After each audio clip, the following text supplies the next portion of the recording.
It's said that success only reconfirms what you already know, but failure will force you to grow into what you don't know. The more you fail, the more you actually get deeper success, more sustainable success, and success which you can also appreciate more.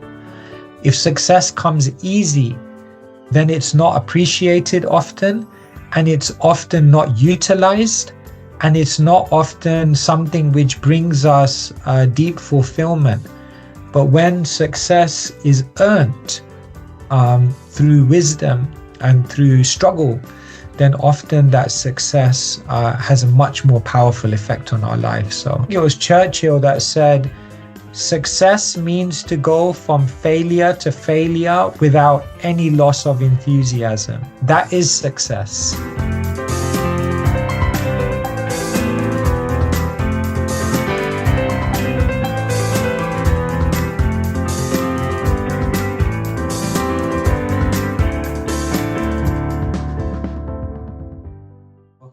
Today we're talking about failure, which is such a part of life, perhaps a bitter part of life. And today I'll hopefully give you another perspective to it that may be a little bit more sweeter, and help us to really understand why failure is such a prominent part of life, but why also failure might also be a very powerful experience if digested and approached in the right way.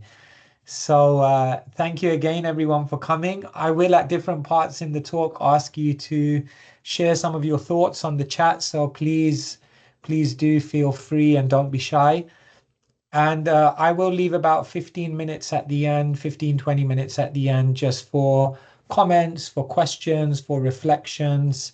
And I think that's really where a lot of what we discuss comes alive. So please, as we go through the session, do really reflect on how this relates to your journey and what questions you may have regarding this topic of failure.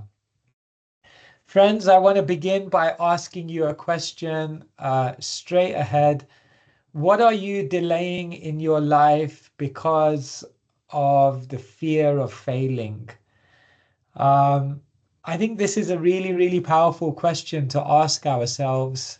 Sometimes I ask myself the question, if I woke up tomorrow morning with no more fear, what is it that I would immediately do?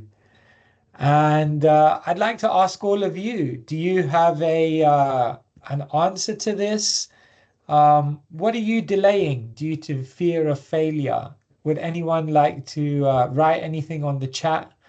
It would be, I think it would help our session to be orientated in a way in which it can really relate to our lives. Just to get you started, as you think about it and put it on the chat, I feel for a long time in my own journey, I put off public speaking due to fear of failure. And when I ended up embracing it, I found that it actually became my day job, if you like, as a monk. And practically not a day goes by now where I don't address the public in some way. So yeah, what is holding you back? Please don't be shy. Okay, Mateus says leaving Intel. Okay, I'm sure you've learned many things at Intel and it's been a great experience for you, but sometimes the security of a position can kind of block us from looking at perhaps newer opportunities that may be on the horizon. Tatiana says moving to a different country. Yeah, sometimes we know there's so much opportunity, there's so much perhaps adventure and growth, but it's uncomfortable what will happen if it doesn't work out. Mandy Kang, I hope I'm saying the name right, says one door is closing and another door is opening. Yeah, that's definitely true. Every time one chapter closes in our life, it just means another one is opening up.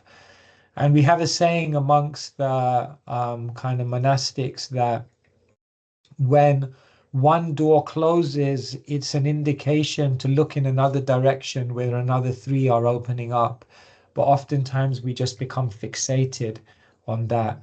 Sapna says, reset the life, bad experiences in life. Thank you so much. And Nasser is saying he just wants a peaceful mind. Okay. Mateus wants to go to working part-time, but fear of that maybe not working out.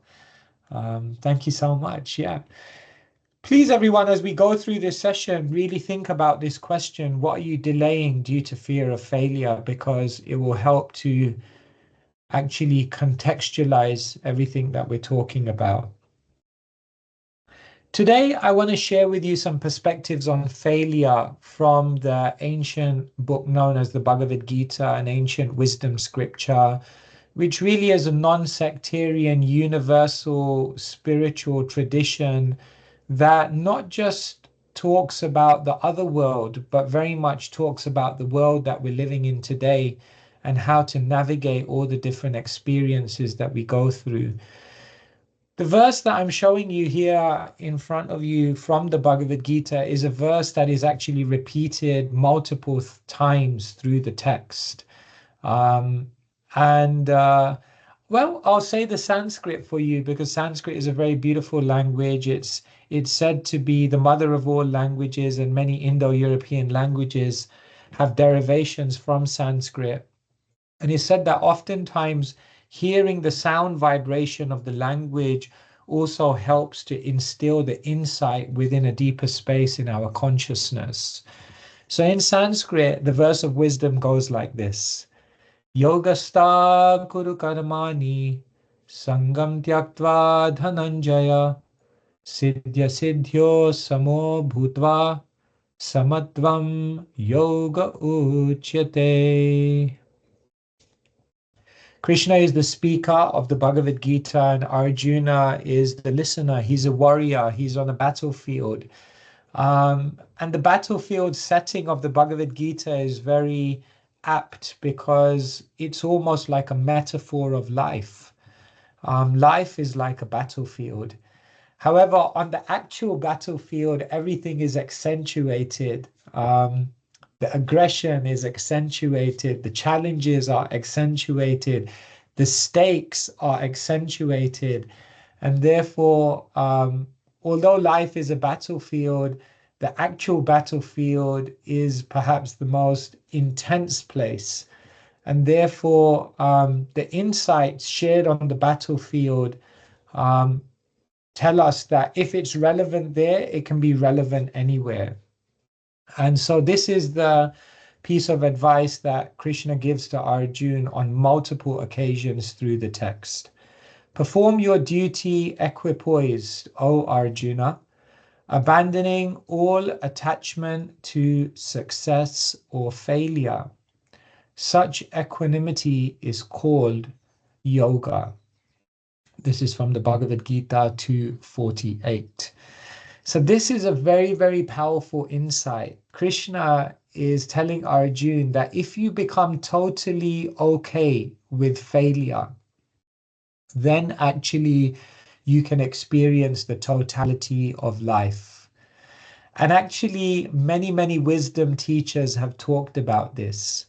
It's said in the world there are many, many paradoxes. I'll explain to you some of the paradoxes of the world. One paradox is that sometimes if you go slower, you can actually end up going faster. And I'll leave you to think about that. Another paradox of the world today is sometimes if you consume less information, you can actually become much more wise. I'll leave you to think about that one. Another paradox of the world we're living in today is that if you meditate on your mortality, if you meditate on death, it can actually help you to live a more meaningful life.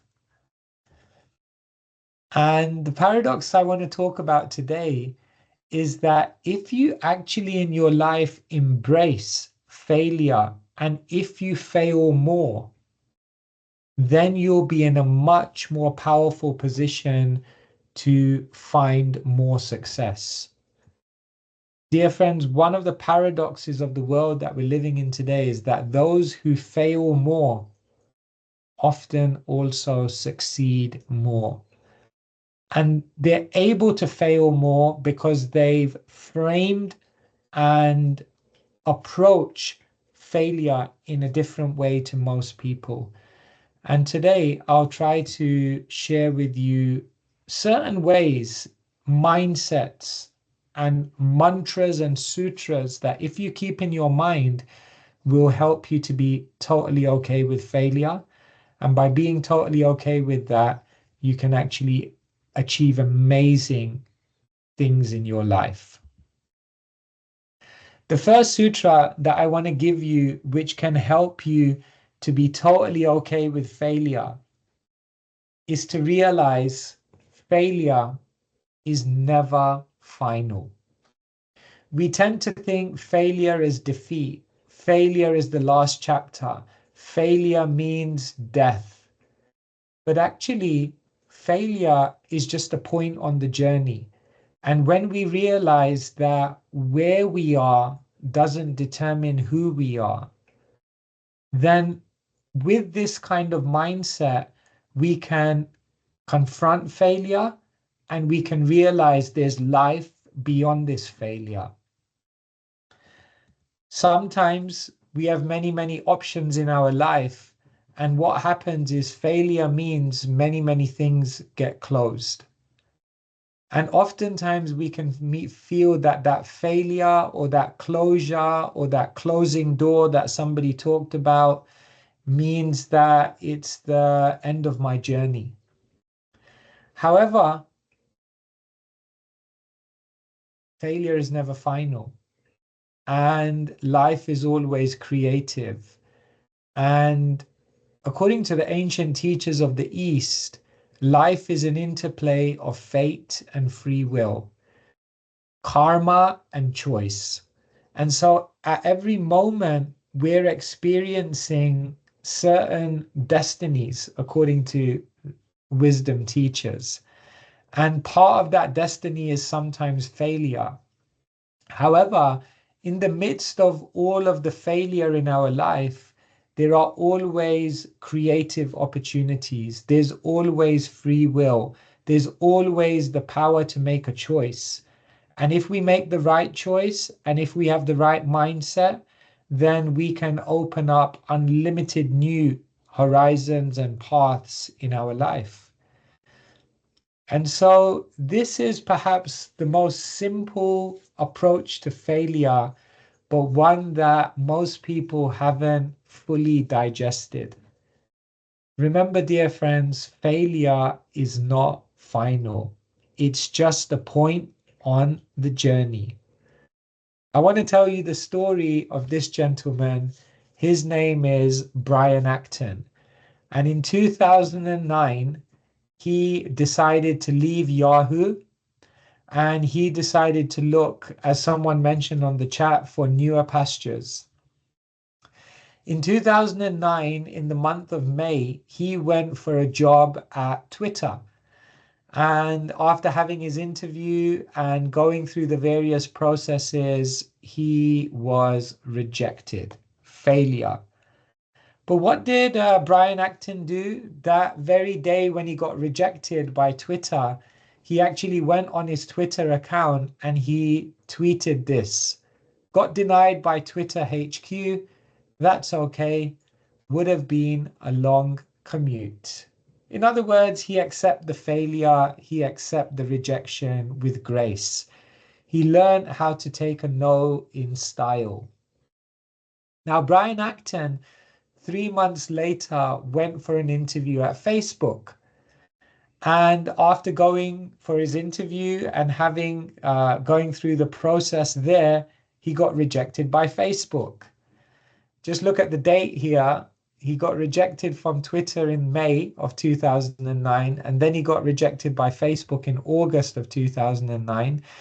And on the day after he got rejected by Facebook, this is what he put on his Twitter account. Facebook turned me down. It was a great opportunity to connect with some fantastic people. Looking forward to life's next adventure.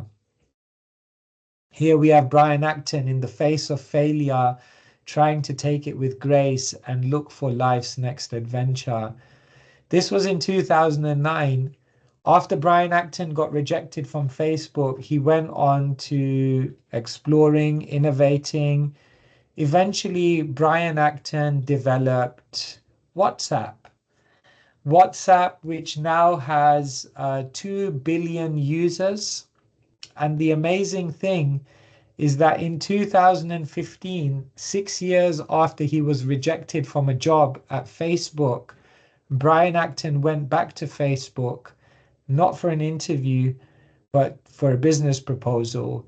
And he sold WhatsApp to Facebook for $19 billion.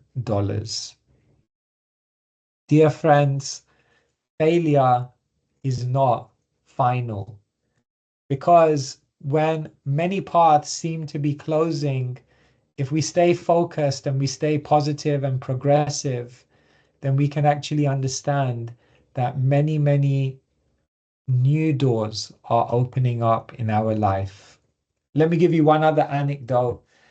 Roger Federer, one of the greatest tennis players of all time, he was once giving an interview and he mentioned that in his career he played over 1,500 matches and he won 80% of the matches. The interesting thing is that if you do the points breakdown, then Roger Federer actually only won 50% of the match points that he played. Roger Federer shared his insight with the world.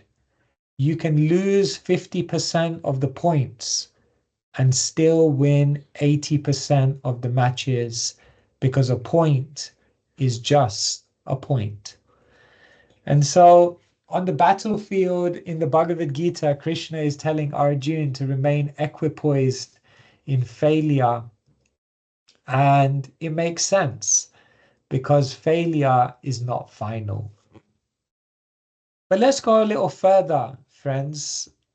The next point I want to share with you is not only is failure not final, but failure is not bad. How can failure not be bad? I don't think any of us wake up in the morning feeling like we want to fail today. However, the reality is that sometimes success can actually become your failure. And conversely, failure can actually become your success. How so? When we're successful, sometimes what it can lead to is complacency. And that complacency, that sense of achievement, that sense of not wanting to grow anymore, that can actually be the end of our journey. However, in failure, if we develop urgency, if we develop hunger, if we develop the desire to grow and move towards our success, then all of that failure actually allows us to evolve into the greatest version of ourselves. And in that way, failure can be successful if it generates an urgency and hunger which drives us towards greater success. Success can cause us to become proud. It can cause us to feel a sense of superiority over others. Success can sometimes lead to a pride which stops us from learning from others. Failure, however, can generate within us a humility. It's interesting, humility comes from the Latin humus, which means soil. And as we all know, soil is that within which life can grow. And so within a heart which is humble, there's much more room for exploration, growth, and discovery. And in that way, failure can actually be a success. Success can actually lead to one becoming attached. On the chat, some of you mentioned that you don't want to give up your comfort, you don't want to give up your security, you don't want to give up your position. And sometimes that success kind of imprisons us by attaching us to a situation with which we're familiar, and that stops our growth. However, failure brings a detachment. When you fail, you have nothing to lose. When you fail, you have nothing to leave behind or nothing to give up. And that detachment can actually lead to a freedom to actually explore more amazing things. And success can actually make someone very, very self-centered. It can make them feel that everything is done by my abilities, my skills, and my aptitude. Whereas in failure, one realizes that there are factors beyond their control which are conspiring in terms of what happens in their future. And opening oneself up to those higher dimensional factors that also influence our success can actually lead to much more beautiful things. So here, friends, what I'm trying to show you is that failure often gives us very, very unique gifts that we don't receive in success. And if we take those gifts, then our failure actually becomes part of that which crafts our beautiful future. I know here we're on the Asia Pacific call, and in Japan, they have an art of poetry. I hope I'm saying it right. It's known as kintsugi. And kintsugi is in Japanese pottery. What happens is that when they're making a pot and when there's a crack in the pot, then what they do in Japanese pottery is they fill that crack with gold. In other words, at the end of the pottery, this kind of artifact has these golden streaks. And therefore, instead of trying to cover up the cracks are seen as part of its beauty, as part of its evolution, and as part of its story in terms of how it came to be. And in that sense, this Japanese art of kintsugi reminds us that we don't have to cover up our failures. We don't have to hide our failures, but those failures are part of our journey, and not just part of our journey, a beautiful part of our journey. In failure, we can become very wise. It's said on the west coast of America, where the venture capitalists kind of reside, who decide where they want to put their money, which innovators.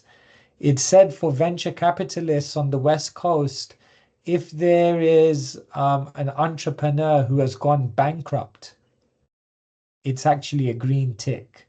It's actually seen to be a plus point.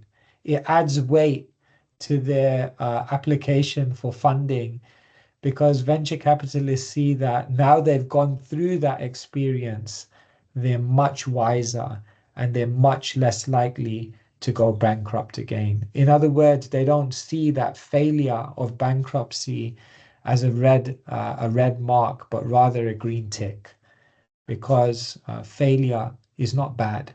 It can actually lead to amazing things. And the third and perhaps deepest insight that I want to share with all of you about failure is that it's not just that failure is not final. It's not just that failure is not bad, but the even deeper insight of the ancient sages is that failure is not actually possible. Now you may be looking at this thinking, what do you mean failure is not possible? I failed in my life. I have had very real, tangible, uh, depressing failure in my life. We live in a world in which success is always determined based on externals. You may realize that we live in a world of numbers. We're measured in our success by our power in a ranking, our percentage amongst a group, our popularity on social media, our profit in our bank account. People often measure us by numbers.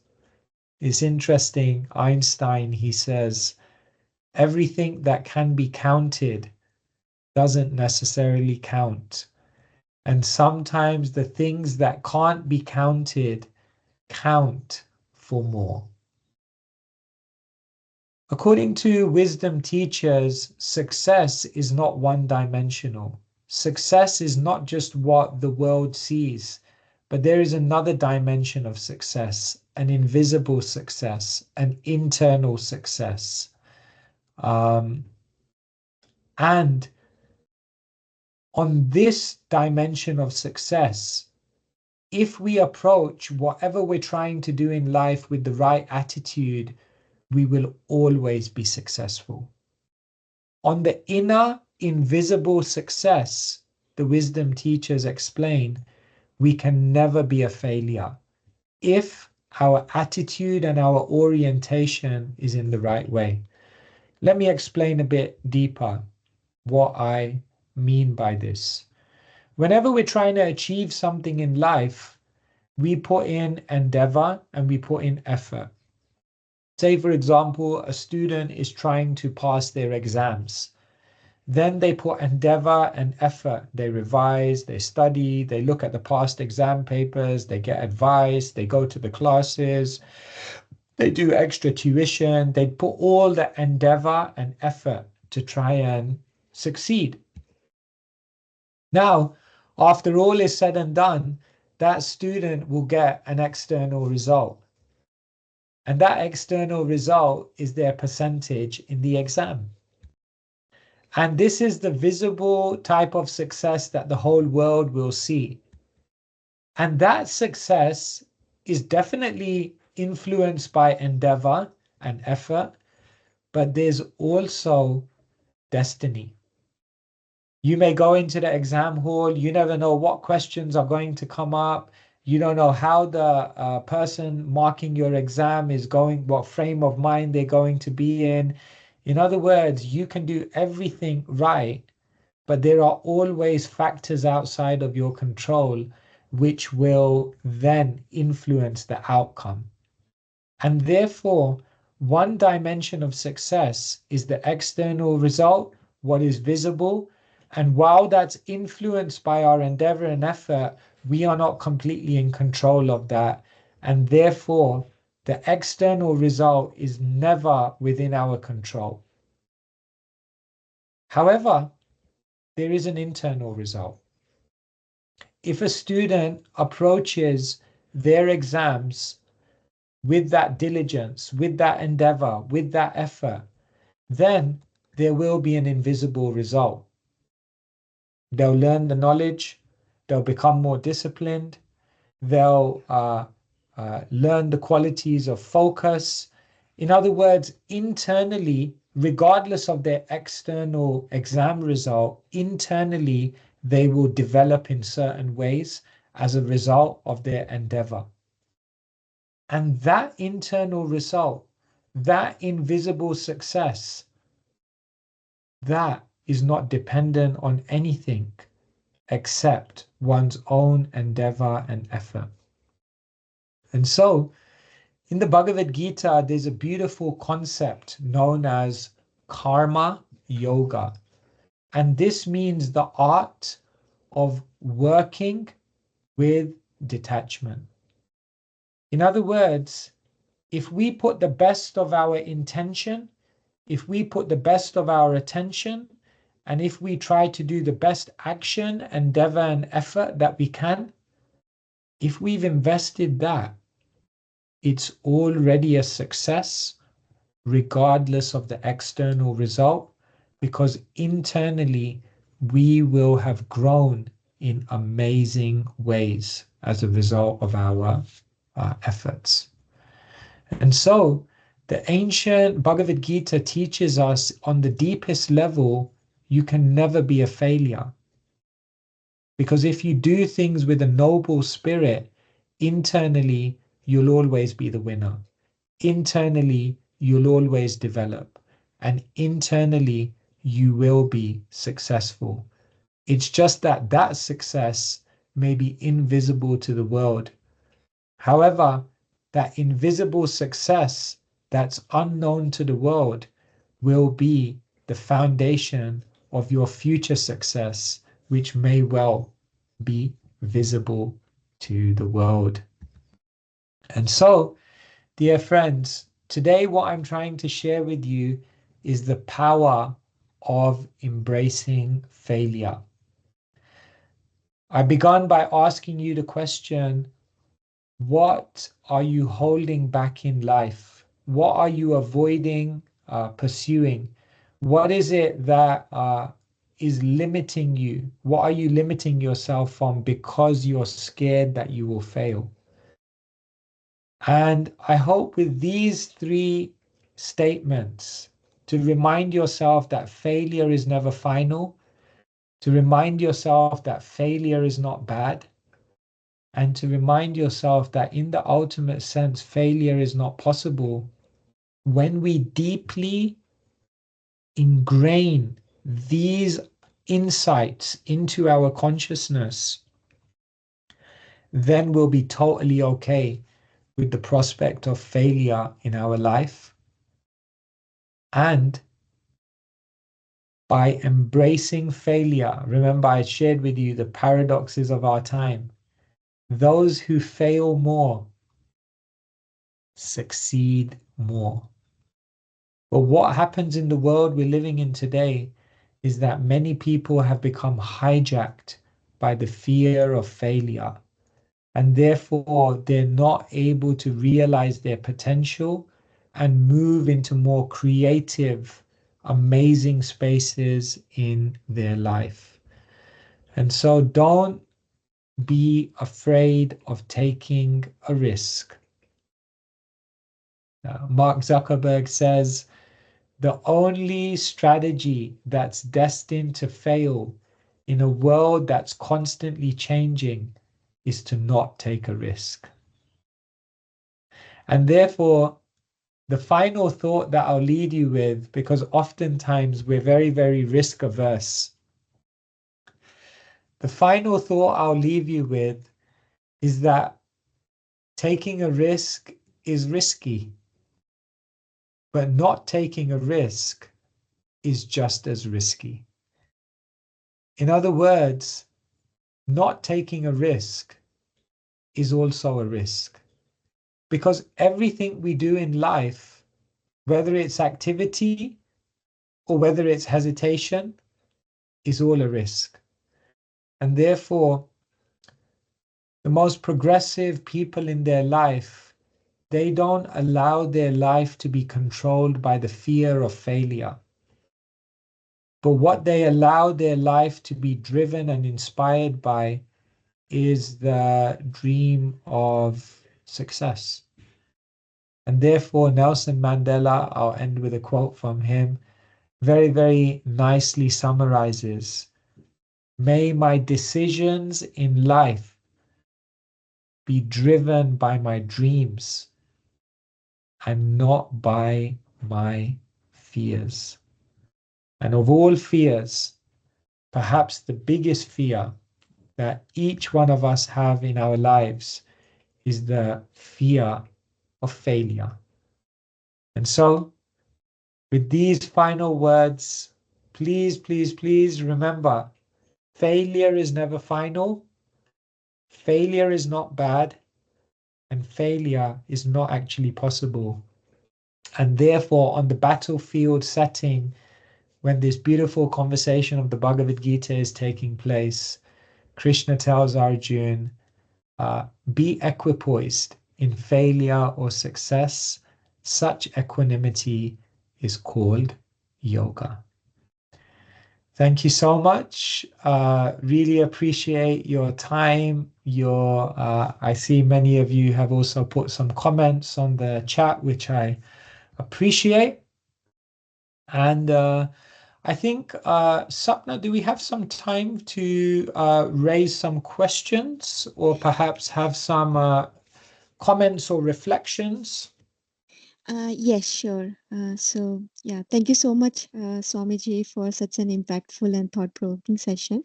And really, it was uh, deep inspiring for all of us. So we'll take like questions for 15-20 minutes. So I request audience to please feel free to unmute yourself. We are low in quorum, or type your questions on the chat, and we can take one by one. Or any reflection if you have, you can type or unmute. Yeah, maybe I'll take some of the comments, just reflect on them from the Sure. chat. And then in the meantime, if someone would like to raise their hand and ask a question live, that will also be nice to hear from you. So Vadim says there is a theory that one of the worst things that can happen is success without prior failure or failures. This is such a great point. It's said that success only reconfirms what you already know, but failure will force you to grow into what you don't know. I'll just repeat that again. It's something very powerful to remember. Success will only reconfirm what you already know, but failure will force you to grow into what you don't know.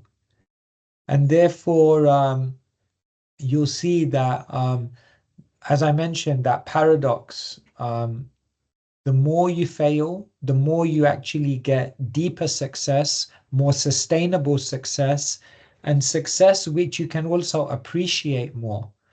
If success comes easy, then it's not appreciated often, and it's often not utilized, and it's not often something which brings us deep fulfillment.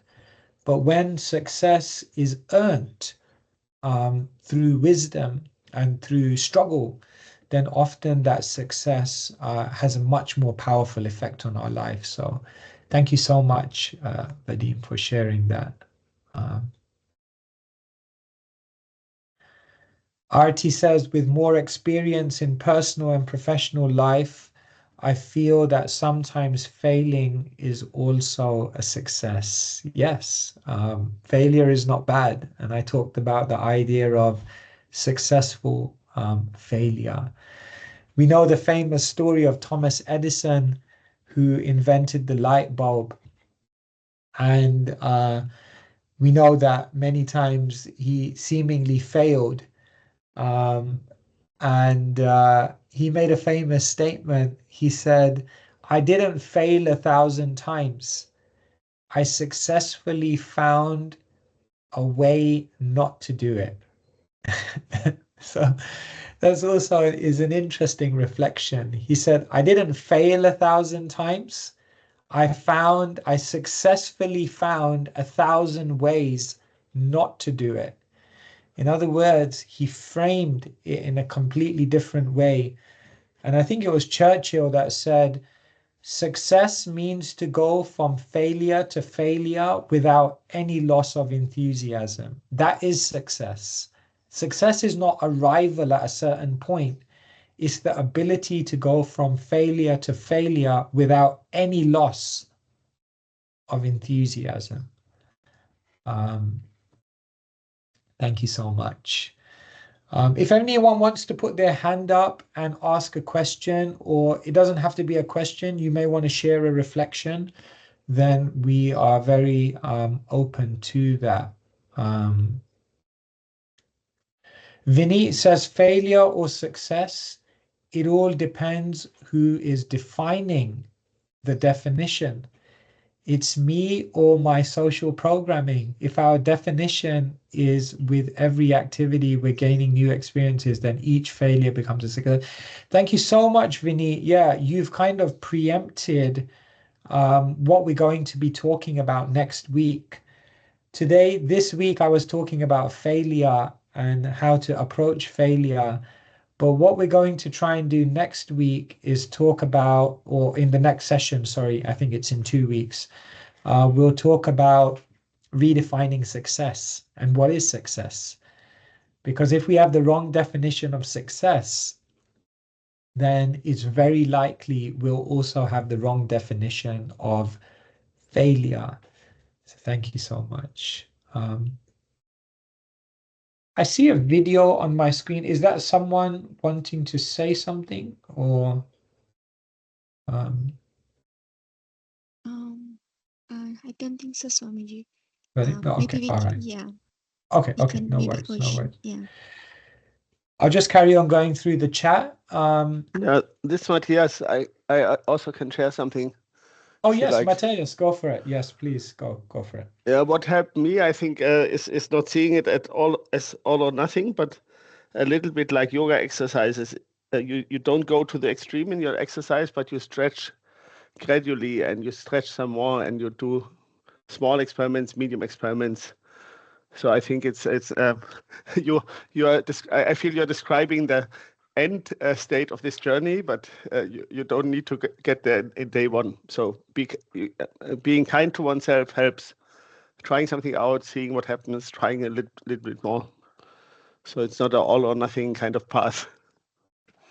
Yes, thank Would you you so agree? much. Yeah, and I think that's exactly the point that we're making, that just as if you want to develop your I mean, we talked about yoga, so if you want to develop your flexibility, then it means just doing a little bit more, going a little bit more every single day, bending a little bit more without breaking yourself. And so perhaps one of the great arts of life is how to bend yourself without breaking yourself. They say there's comfort zone, they say there's crisis zone, but in the middle of that, there's a creative zone. And the idea is, how can we move into that creative zone? And I think what I'm explaining here is not actually the end of the journey. What I'm explaining here are insights that can help you to move out of the comfort zone and move into the creative zone, because you realize failure is not final. Failure is not bad. And failure is not actually possible. I've got nothing to lose. I can take one step out of my comfort zone and get into creative zone. And so, yeah, I think what is exactly what we're telling people in the world today. They say stress is bad. We all know that. But also, comfort can be just as destructive, because comfort can actually imprison us into mediocrity and into a life in which we just feel as though we have so many regrets of things we didn't explore. And so the sweet spot is to get to a point of what we call eustress.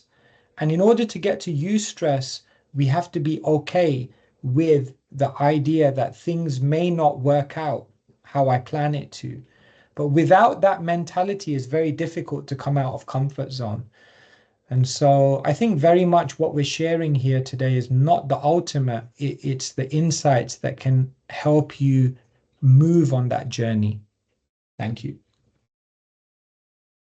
Komati is I have a asking. thought. Oh, yes, go for it. Sorry, so interesting thing. So what do you think about this statement? It looks like success is a byproduct of failure, and all that matters is enough energy flow to move from failure to failure. And you already said something like that. Sorry, Vadim, I couldn't quite catch what you said. Could you repeat that? I'll try. Yes. So the statement is that, what do you think about the statement that success is a byproduct of a failure, right? Is it, sorry, Vadim, I just can't fully catch what you're product of a saying. failure, and Vadim, your all that voice is matters is breaking. enough energy and energy flow to move from failure to failure and produce this byproduct called success. Okay, yeah, I think I caught you. Sorry, Vadim, I didn't catch your full comment, but I think I got the essence of it. Yes, success is a byproduct of failure, and that's why I said failure. Those who fail more succeed more, because there are unique gifts in failure. See, what the world has trained us to do is to judge everything in the moment. We judge life events in the moment. We judge our self-worth in the moment. We judge a relationship in the moment. And what's happened is that in our culture, it's become a very instant culture. And therefore, we're expecting also instant success. And what the byproduct of that is that when there's failure, it becomes very uncomfortable because we're judging everything in the moment. But the wisest and most like I gave you the example of Brian Acton. He just learned not to judge things in the moment. And therefore, he learned how to take a no in style. And he learned that there's going to be every time a door closes, other doors are opening. And so, yeah, I think it's a great point. Thank you, Vadim. I hope I caught some of your valuable comment. I see a question here from Komati. How can we treat ourselves with kindness after failure, especially when our inner critic is louder than our inner wisdom? Oh, that's such a beautiful question. Yeah, we have an inner critic, and we have this kind of voice in us which says you're bad, you failed, you're never going to be able to do it again. So what I say is in our life, we have to have three types of people: a cheerleader, a challenger, and a coach. I encourage everyone in their life to ask yourself the question, in your life, do you have these three types of people?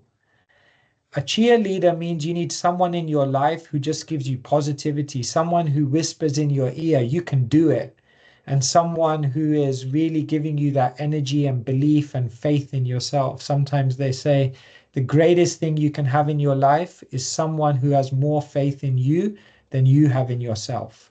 So make sure in your life you have a cheerleader. The second thing you can have in your life, you should have in your life, is a challenger. Not a critical person, but someone who challenges you in a healthy way. Are you sure that's going to work? Are you sure that's really what you want to do? How do you plan to deal with this eventuality? We need also people to challenge us, but people who we have a relationship with, because that helps us to become wiser and more rounded. And the third thing is you need someone in your life who's a coach, someone who you go to and share your successes, your failures, your ups, your downs. And just by being with them, what happens is it balances the voice within. But what's happened in the world today is everyone wants to be self-made. But it's very hard. It's almost impossible to become self-made because our inner critic is too loud. And therefore, we balance our inner critic by having a cheerleader, a challenger, and a coach. In other words, have the right people around you. They say feedback is the breakfast of champions. So try to have empowering people around you who can reflect things back and help you to see the bigger picture. Thank you. So I hope that helps, Komati. Thank Okay. you, Swamiji. Yeah, I think we are perhaps coming to the end of this call. Sapna, would you like to make any announcements or? Swamiji, can we take like one last question by Sebastian? He asked how to come out of a comfort zone. Yes, how to come out of the comfort zone. Well, I just mentioned have a cheerleader, a challenger, and a coach. I think many of us just don't have those people in our life who can give us a vision of our life which is much greater than what we currently have. And so I feel in so many things in life we realize, for example, if you're doing weight training, then the classic mistake is that most people either they do too less, they do like 7 minutes in the gym and then kind of think, yes, I did my time at the gym, but you're not going to get much from that. Or what they do is on day one, they try to lift like, 60 kg or something, and then they get an injury. So to come out of our comfort zone in a way which is sustainable and healthy,